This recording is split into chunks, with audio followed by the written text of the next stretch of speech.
बलीच्या 12ही रूपांना प्रणाम केला। आता कीर्तन, प्रवचन, भगवंताचा अभंग हे सगळं तुम्ही ऐकता। गुरुमहिमेवर अभंग घ्यायचा प्रवचन रूपी सेवा आहे, म्हणून त्या अभंगाच्या श्लोकाचा तो अभंग तुमच्या समोर ठेवला। शॉर्टकट मध्ये सांगतो की गुरुशिवाय पर्याय नाही, गुरु ते ज्ञान, ज्ञानी आत्मदर्शन। गुरुशिवाय ज्ञान नाही, ज्ञान आल्याशिवाय आत्मदर्शन होऊच शकत नाही। तुम्ही म्हणसान भाऊ आता आम्हाला काय ज्ञान नाही, आमच्या अर्ध्या गवळाच्या वर मसनात गेले, आता का आम्हाला अजून किती ज्ञान पाहिजे? खूप ज्ञान भेटलं माता पित्यांना, खूप ज्ञान आहे, पण ते ज्ञानाचा फायदा काय ते तपासून तर पाहावं लागेल की नाही। आता माझ्याकडे थोडंसं कसं ज्ञान आहे, थोडंसं कच आहे, जास्त नाही, थोडंसं कच ज्ञान आहे, पण त्या ज्ञानाचा सदुपयोग एवढा करू शकतो की मी LLM झालो, डिग्री आहे माझ्याकडे। मी आज हायकोर्टात, सुप्रीम कोर्टात केसेस लढू शकतो, डिग्री आहे, ज्ञान आहे म्हणून। आज कमीत कमी तुमच्या समोर कोणता अभंग ग्रंथ 4 वेद 6 शास्त्र 18 पुराण कधी वाचलं नाही, कधी पाठ केलं नाही, आपोआप तुमच्या समोर बोलू शकतो। ही माझ्या गुरुची महिमा आहे, ही गुरुची महिमा आहे। याला म्हणतात गुरुभक्ती, याला म्हणतात दास्य भक्ती। कधीच वाचलं नाही माता पित्यांनो, बस त्यांच्या सहवासात मागे पुढे हिंडत राहायचं, ते काय म्हणतात ते ऐकत राहायचं, कधीच समजलं नाही।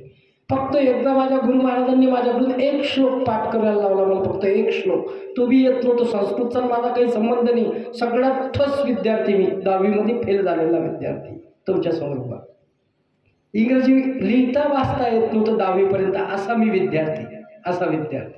आणि त्याच विद्यार्थ्यामध्ये 10वी मध्ये इंग्रजीचा पेपर पुन्हा दिला आणि आपल्या अमरावती युनिव्हर्सिटीतून इंग्रजीमध्ये फर्स्ट आला। ज्याला इंग्रजी वाचता येत नव्हती तो फर्स्ट येतो, ज्याला इंग्रजी वाचता येत नाही तो LLB LLM all India bar काउन्सिलची एक्झाम पासआउट होणारा महाराष्ट्रातला पहिला वकील होऊ शकतो, ते बी फर्स्ट क्लास, ज्याला इंग्रजी वाचता येत नाही। असं ही आहे गुरुमहिमा, ही आहे गुरुकृपा।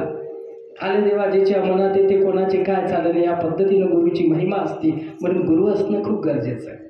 आणि एक महत्त्वाचा विषय, एकदा देवाच्या मंदिरात नाही गेले तर चालतात, भगवंताचं नामस्मरण नाही केलं तर चालतात, पण तुमच्या घरी तुमची माय, तुमचा बाप, तुमची सासू, तुमचा सासूआ यांचं दर्शन एकदा घ्या। फक्त दर्शन बी असं हात लावून नाही, तर दोन्ही भुयाच्या मध्यांकामध्ये जे कपाळ असतं ना आपलं, ते त्यांच्या अंगुठ्यावर टेकलं पाहिजे, याला म्हणतात दर्शन। तसं केल्याच्या नंतर तुमचा रक्तप्रवाह तिथं जातो।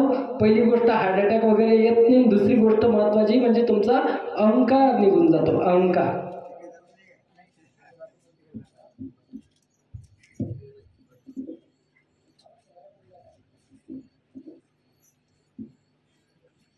पाहिजे महाराज रस्त्याला चांगले आहे बरं, इकडं जाताना रस्ते सांभाळून जा, पण समजलंच नाही नाला आहे की रस्ता आहे, मी तिकडूनच घुसलो होतो, पण